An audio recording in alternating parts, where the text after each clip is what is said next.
Ben, moi boa tarde a todas e a todos e moitas grazas por estar aquí.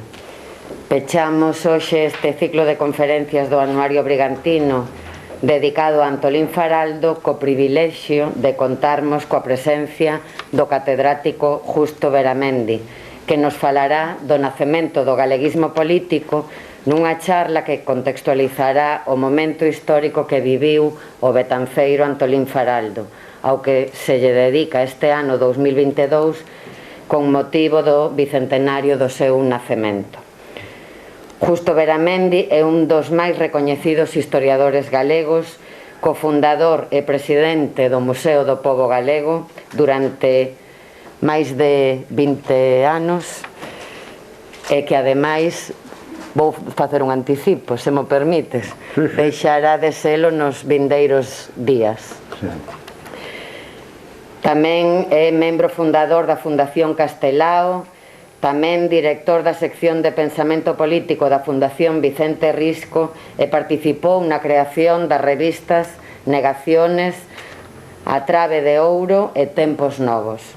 Na súa traxectoria destacan os seus estudos de Enxeñería Industrial en Madrid, de traducción en Barcelona e o doutoramento en Historia en Santiago de Compostela. Tamén foi catedrático emérito de Historia Contemporánea da Universidade de Santiago de Compostela, da que foi vicerreitor durante varios anos. Na súa extensa e intensa obra ten publicados numerosos libros sobre a historia e a historiografía de Galicia, entre os que destacan os referidos á historia das ideoloxías e os nacionalismos, especialmente do nacionalismo galego, ademais de que estudou individualmente a precursores como Vicente Risco, Manuel Murguía, Alfredo Brañas ou Ramón Villar Ponte. A súa actividade investigadora foi recoñecida con numerosos premios, como da Irmandade do Libro no 2008, o Pedrón de Ouro tamén no 2008, o Premio da Crítica de Galicia na categoría de ensaio tamén no 2008, o Premio Nacional de Ensaio do Ministerio de Cultura no ano 2008, o Premio Galiza Mártir da Fundación Alexandre Bóveda no 2009 ou a Medalla Castelao no ano 2017. Pois é un privilexio para Betanzos e para estas conferencias do Anuario Brigantino contar coa súa presencia e doulle a palabra para que nos ilustre. Moitísimas gracias a Justo Beramendi. Moitas gracias a vostede. E o privilexio é para min estar aquí. Así. Escoítase. Estar aquí en Betanzos, que sempre é un placer vir a esta vila que está representada nunha das 7 cruces do escudo de Galicia, por certo. Ben, vamos a entrar en materia. O nacemento do galeguismo político. Os partos sempre son difíciles e no caso de movimentos políticos e ideolóxicos, para explicar por que se produce ese nacemento, convén sempre ter en conta o contexto no que ten lugar, porque senón é moi posible que non poidamos entender ben non só por que se produce ese nacemento, sino tamén que características ten. E corremos o risco de utilizar ese feito histórico para xustificar cuestións nosas do presente e, por tanto, falsear en maior ou menor medida o pasado.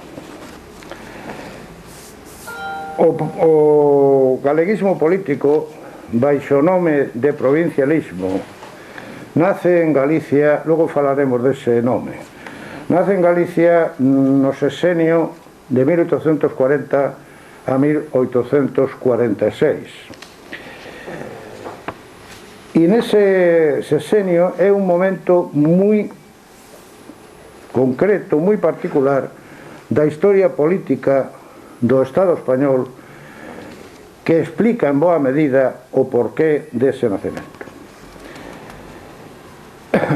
En 1840 acababa de finalizar o ano anterior a guerra civil coñecida como Primeira Guerra Carlista, guerra na que os partidarios da continuación da monarquía absoluta, na persona do infante don Carlos María Isidro, daí o nome de carlistas, opuxéronse coas armas á consolidación do Estado liberal, do réxime representativo, pouco representativo para, según os desexos de algún, máis representativo según os de outros, pero un réxime representativo en o que os individuos deixaran de ser súbditos do rei para ser cidadáns da nación.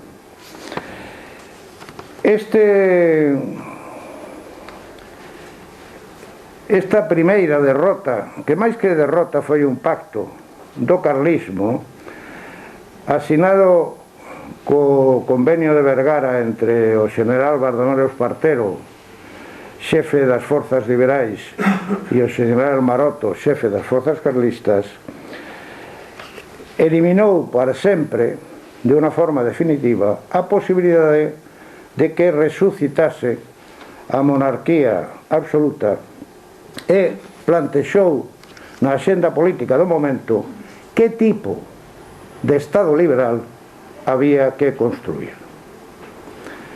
Deixando aparte os carlistas, de momento vencidos, pero non mortos, as forzas políticas principais de cara a definir que tipo de Estado liberal había que implantar eran dúas nese momento. Por unha banda, os chamados moderados, o Partido Moderado, que era partidario dun Estado liberal con liberdades bastante recortadas en o que só tivesen acceso efectivo ao poder as clases altas, é dicir, a nobreza, a burguesía e os que se chamaban notables, os máis significados das profesións liberais.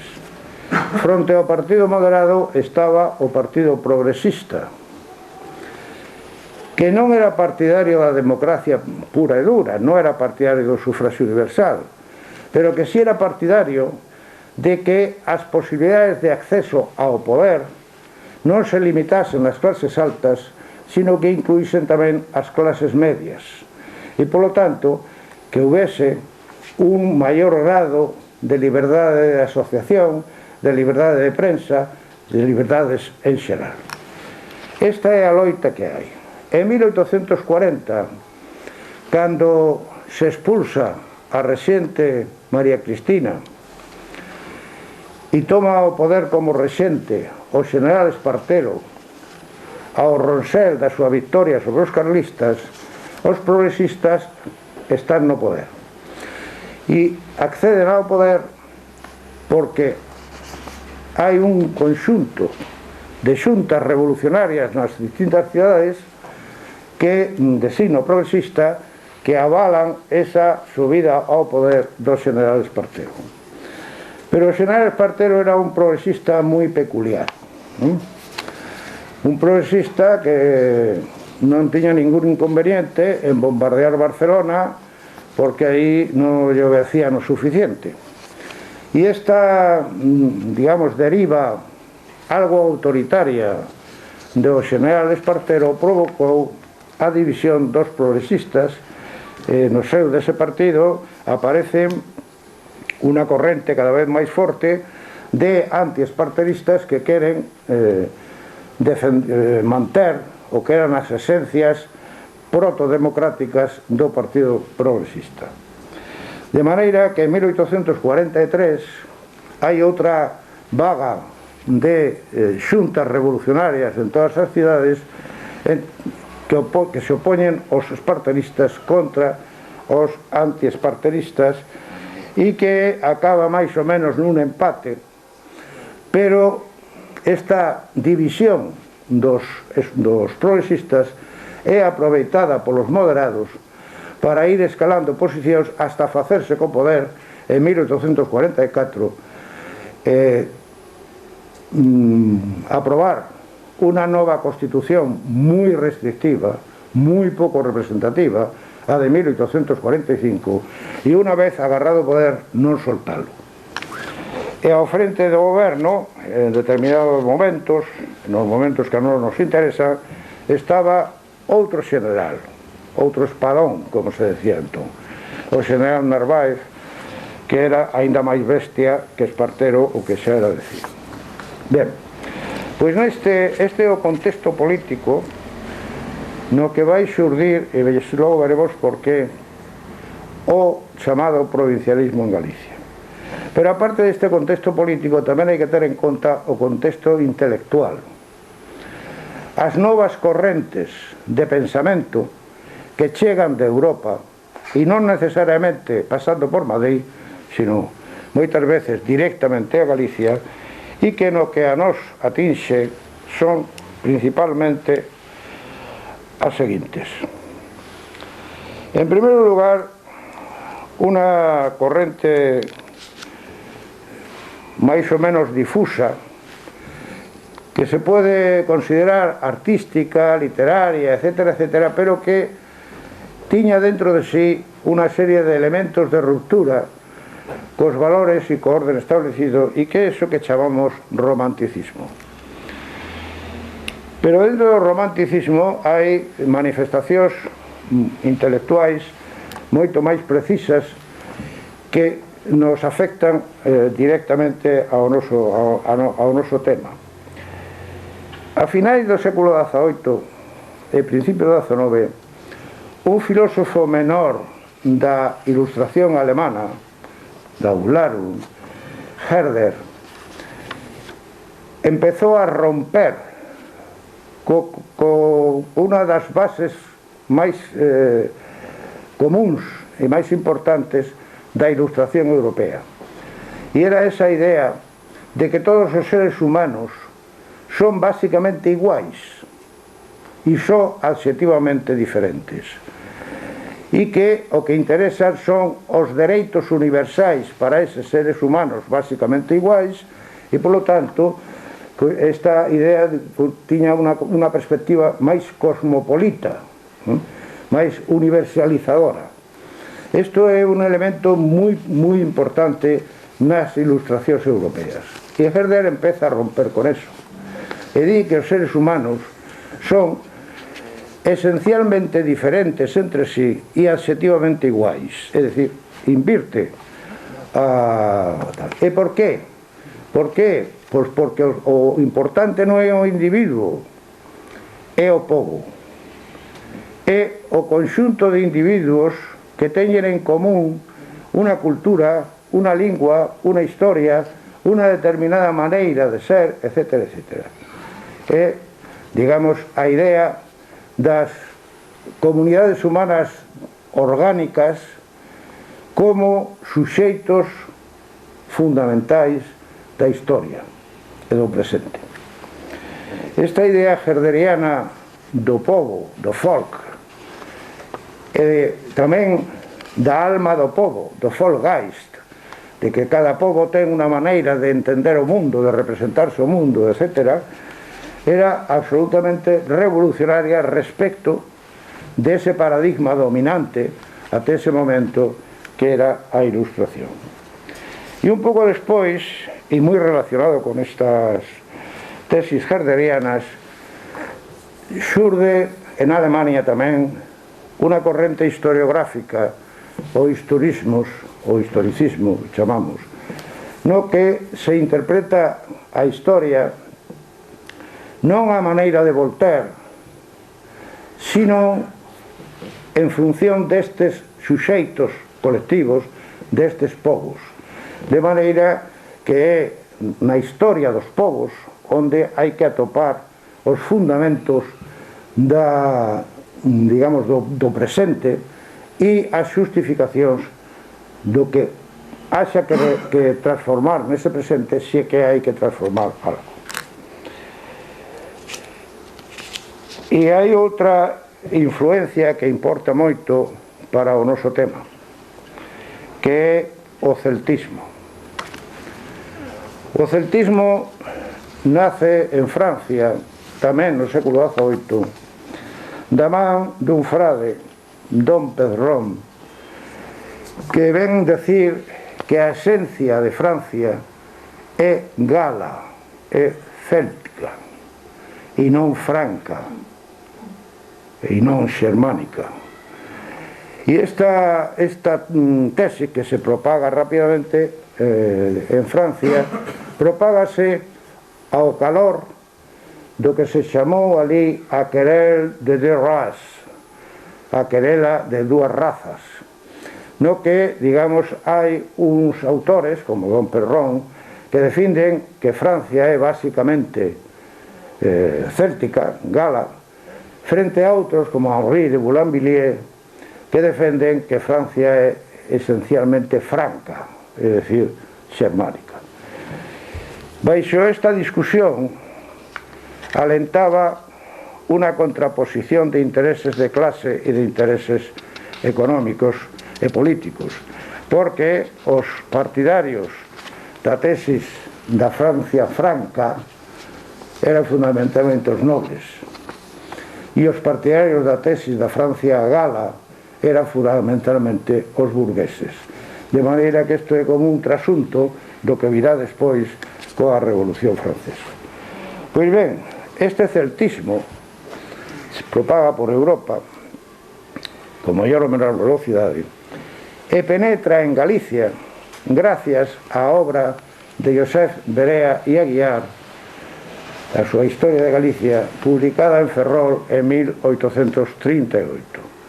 É o primeiro autor que introduce en Galicia a idea de que os galegos son celtas, son biolóxicamente celtas e culturalmente celtas, e como celtas son moi diferentes, totalmente diferentes, irreductibles aos outros povos da península que non teñen a pureza céltica que teñen os galegos. Esta tese será nuclear no desenvolvemento discursivo do galeguismo político, no provincialismo, no regionalismo e no primeiro nacionalismo. Ben, estas son as condicionantes, as influencias que debemos de ter en conta para analizar o nacemento do provincialismo galego. Provincialismo, por qué? Por que se chama provincialismo? Pois isto non sona a catetos, é dicir, a paletada, non? É dicir, provinciano, é casi un insulto. Pero daquela nunca hai que xulgar o pasado cos ollos do presente. Daquela non tiña nada que ver con este significado.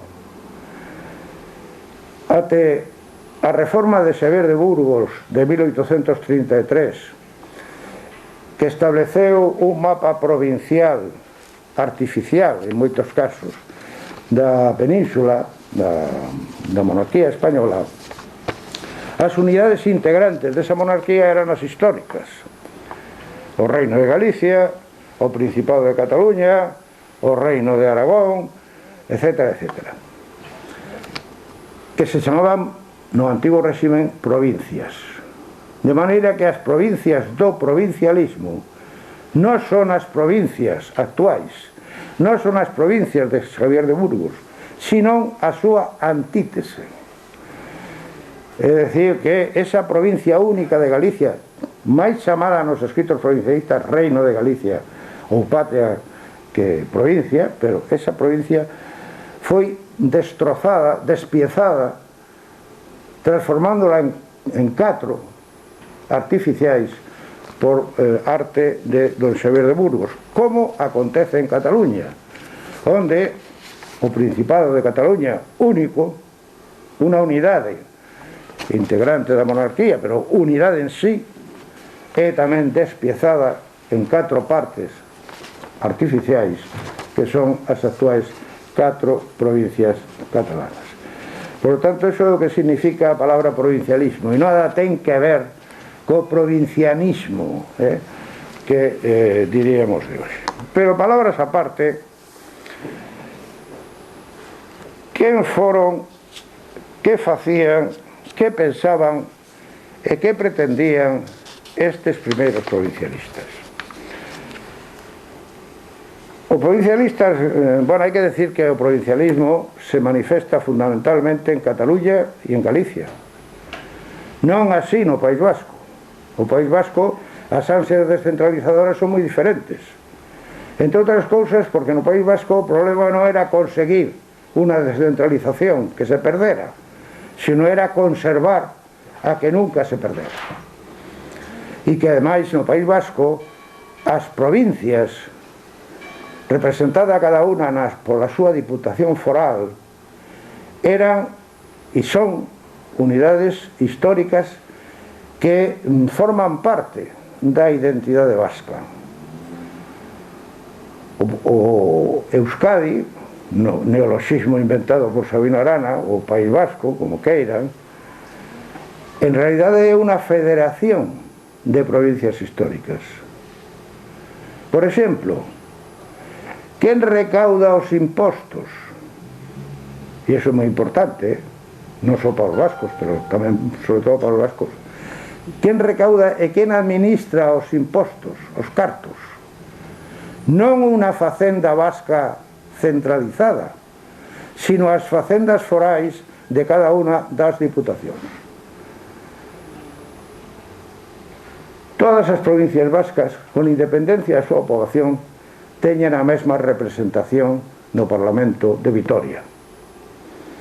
Máis indicio da estructura federativa da nación vasca é difícil de atopar. Pero ese non era o caso de Cataluña nin de Galicia, e polo tanto en Galicia e en Cataluña xurden paralelamente, casi simultaneamente, estes provincialismos. En Galicia, quen son os provincialistas? Bueno, en primeiro lugar, o provincialismo nace en Galicia no seo do Partido Progresista Español. Dos 60 a 70 provincialistas de primeira hora que teño censados, salvo 4 ou 5, todos eran progresistas. Todos militaban no Partido Progresista e só 3 ou 4 no moderado. E ningún era tradicionalista, ningún era carlista. Esas 60 ou 70 personas, casi todas vivían en Compostela.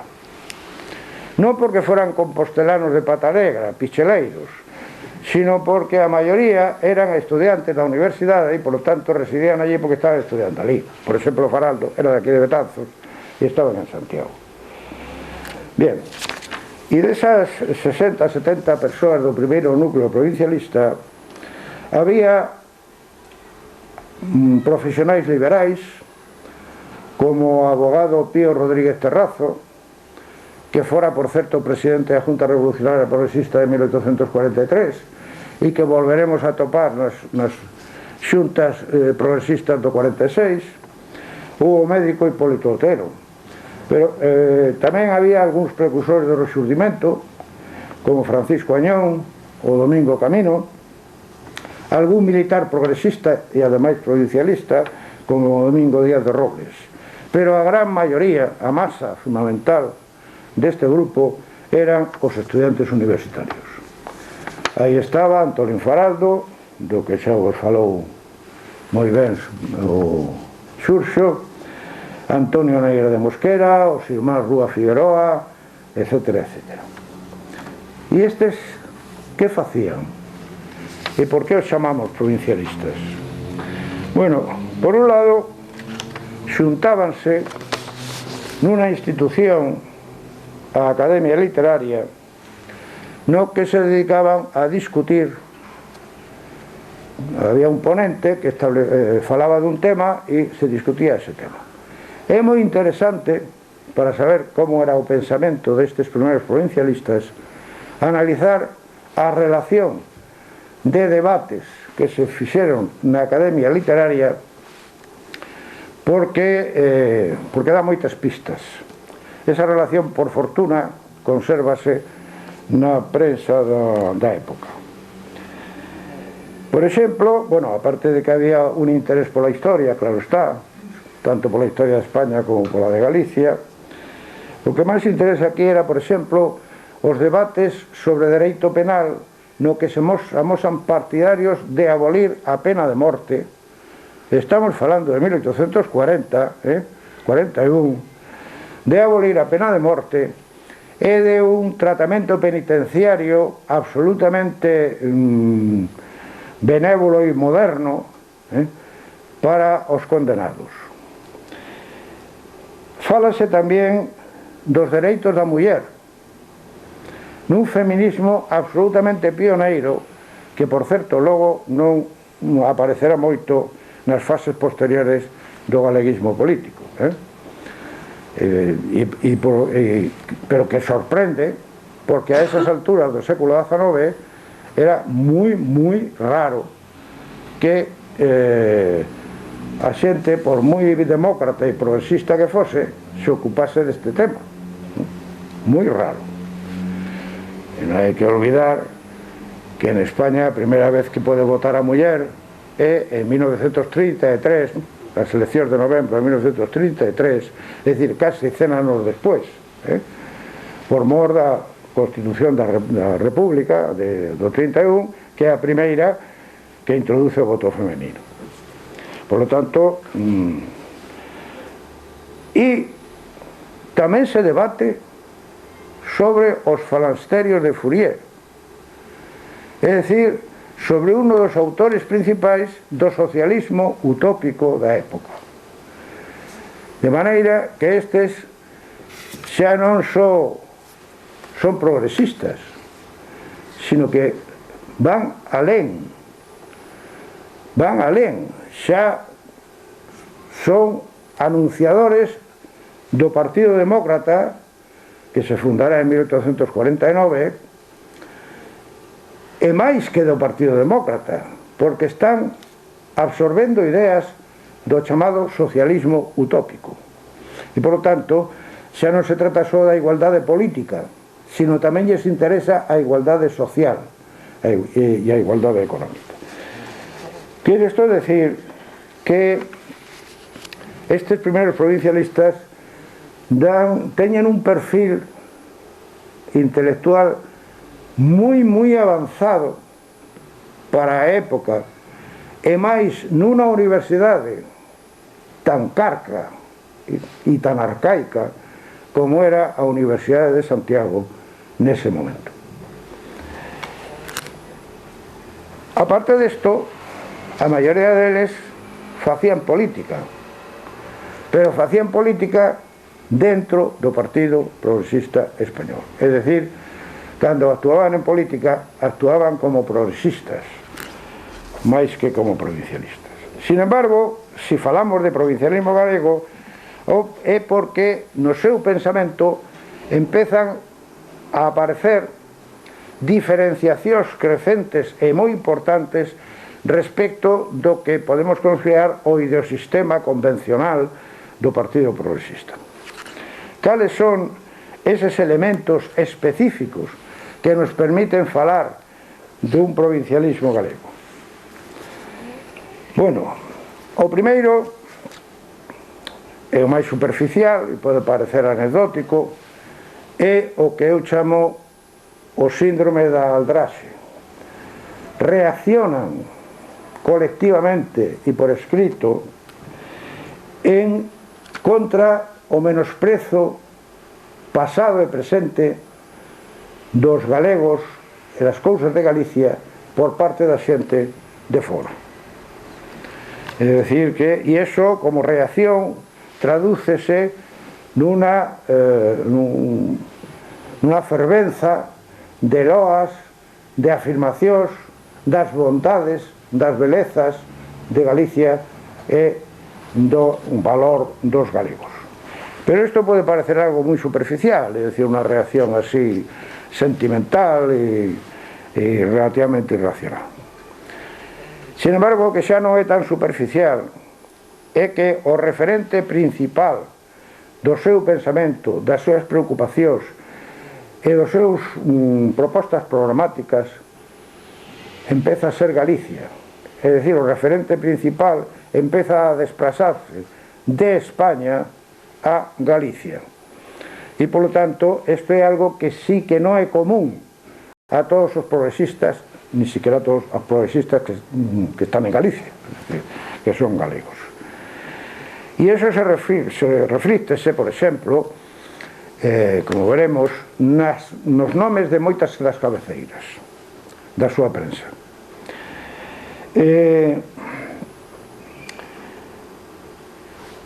Outro elemento específico que terá moita importancia no futuro é a introducción do historicismo alemán como modo de interpretar a historia e de sacar leccións desa historia de cara ao presente e ao futuro. O primeiro artigo que aparece no Recreo Compostelano sobre o historicismo é un tal J. González, que non conseguí identificar, pero que non volve a escribir. Pero o gran introductor do historicismo en Galicia é Antolín Faraldo, como supoño que xa se vos dixo o outro día, e polo tanto non vou insistir nese asunto.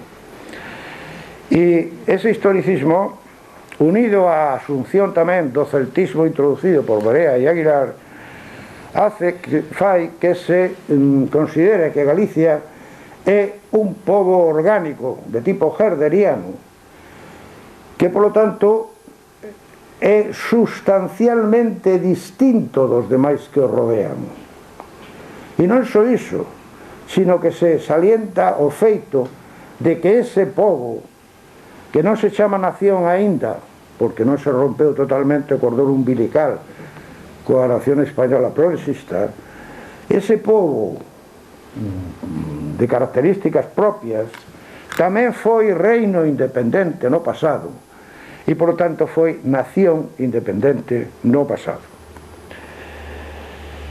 Hai tamén unha afirmación de momento só discursiva, ou máis discursiva que práctica, da lingua e da cultura galegas como fundamentos desa especificidade. No plano da definición teórica do que é Galicia, aí está a lingua, aí está a cultura, xunto coa historia, etc. Pero logo na práctica eso xa non se insiste tanto. Haberá que agardar ao segundo provincialismo, a outra xeración, Murguía, Pondal, etc., para que a etnicidade galega e a súa lingua adquiran a importancia que acabarán tendo na definición da sustancia nacional de Galicia. E logo, nos aspectos máis socioeconómicos e políticos, son de momento imprecisos. Por suposto, queren o progreso, a unidade dos galegos, no plano político, que Galicia pese máis no concerto peninsular, pero non elaboran ningún proxecto preciso, concreto, de descentralización do Estado, cousa que si se fará despois na fase regionalista. Ben, esquecín mencionar algo moi importante nas súas actividades, que é a prensa, claro. A prensa provincialista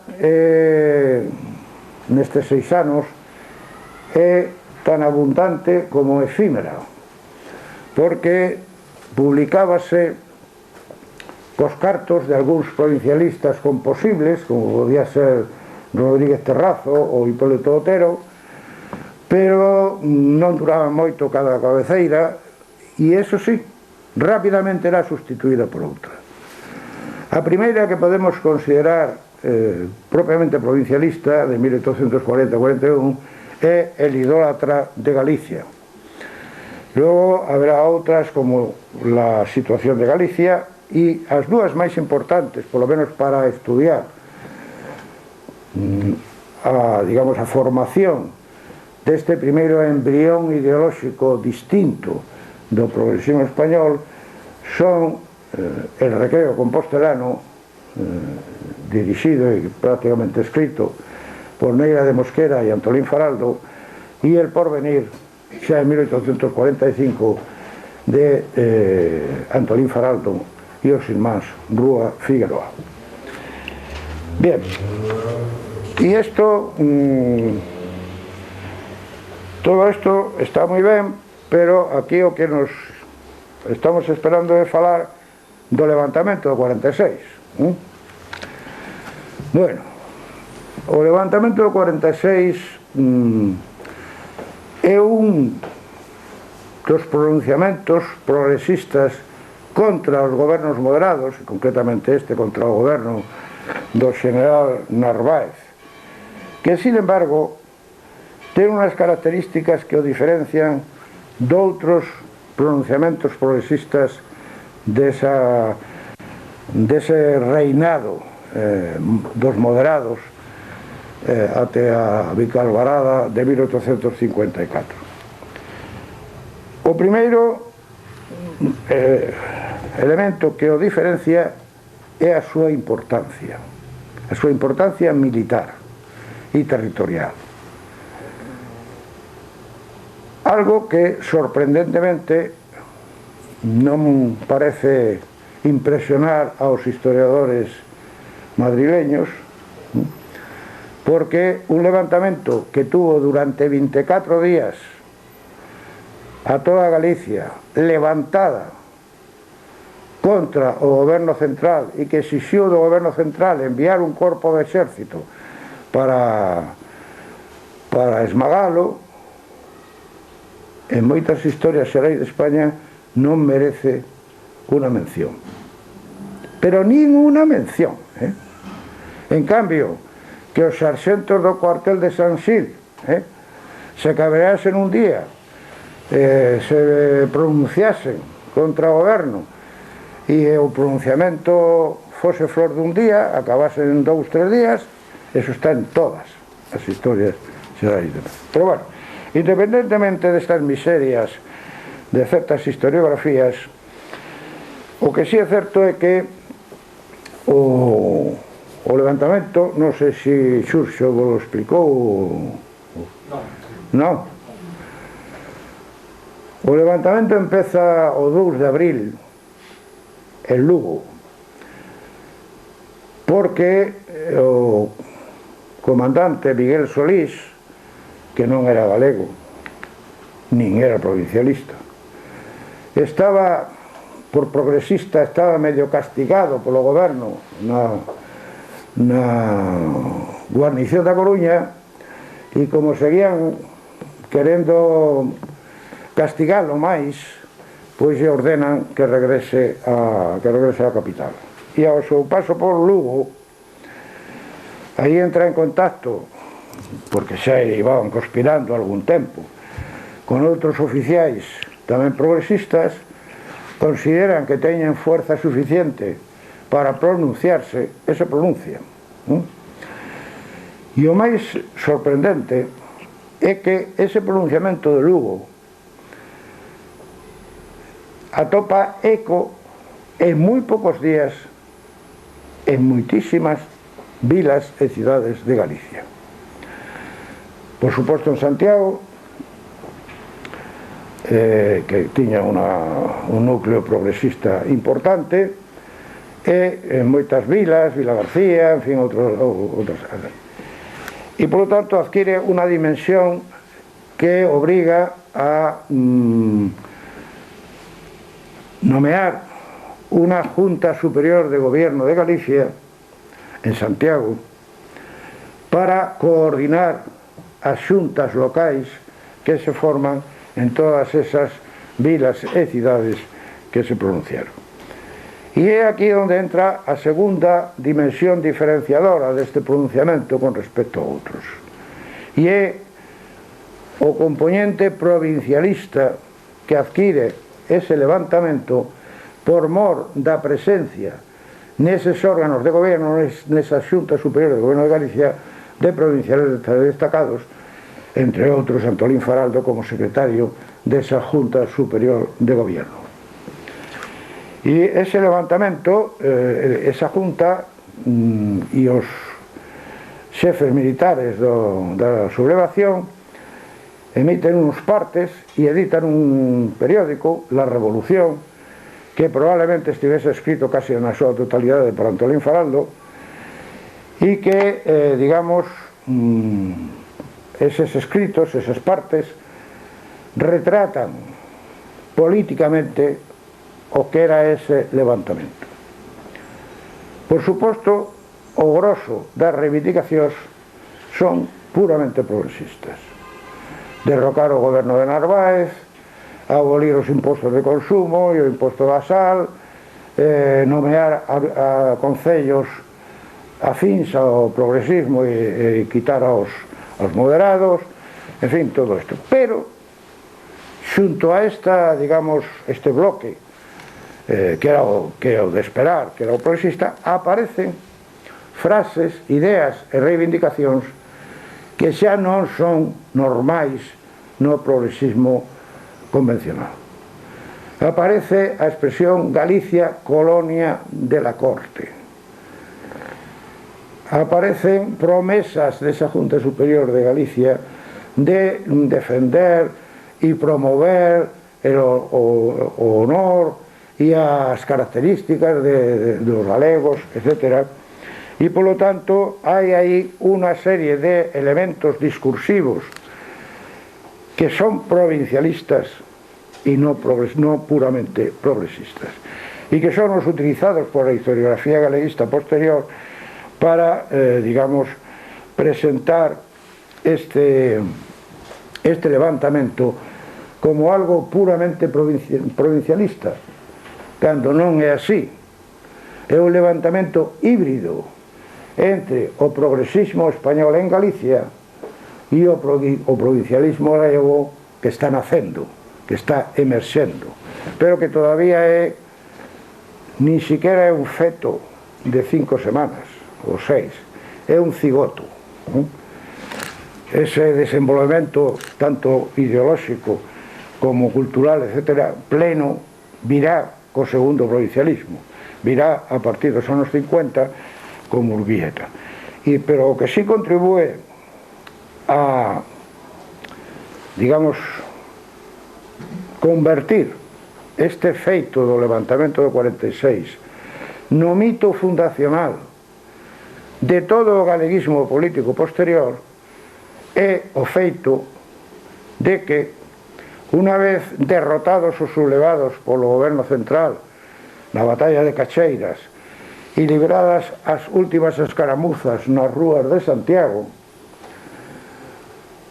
as autoridades moderadas, é un decir, é un sarcasmo neste caso de moderadas, deciden fusilar sin xuicio a Miguel Solís e aos seus oficiais, cousa que se fai en Carral o 26 de abril de 1846. E nada mellor para un mito fundacional que os mártires de Carral. É dicir que nada mellor que digamos que o sacrificio con sangue, con vidas, para sementar o futuro. Así o entendeu Manuel Murguía cando 10 anos despois de cumprirse os fusilamentos de Carral, no periódico que daquela él dirixía en Vigo, La Oliva, inaugura este proceso de afirmación e apropiación tamén dos mártires de Carral como, digamos, a semente ou como a pedra angular sobre a que se foi edificando o edificio do galeguismo político. Labor murguiana que rematará en 1886 co seu libro Los precursores. É dicir, a partir deste momento, estes primeiros provincialistas e os mártires de Carral, que non eran provincialistas, porque os provincialistas eran civiles todos, e todos marcharon, fuxiron, para non ser encadeados e tal, pero sí se convertiron, e para ben, nese punto de partida heroico de, digamos, da longa trayectoria evolutiva do galeguismo político que chega até hoxe. Pois moitas gracias.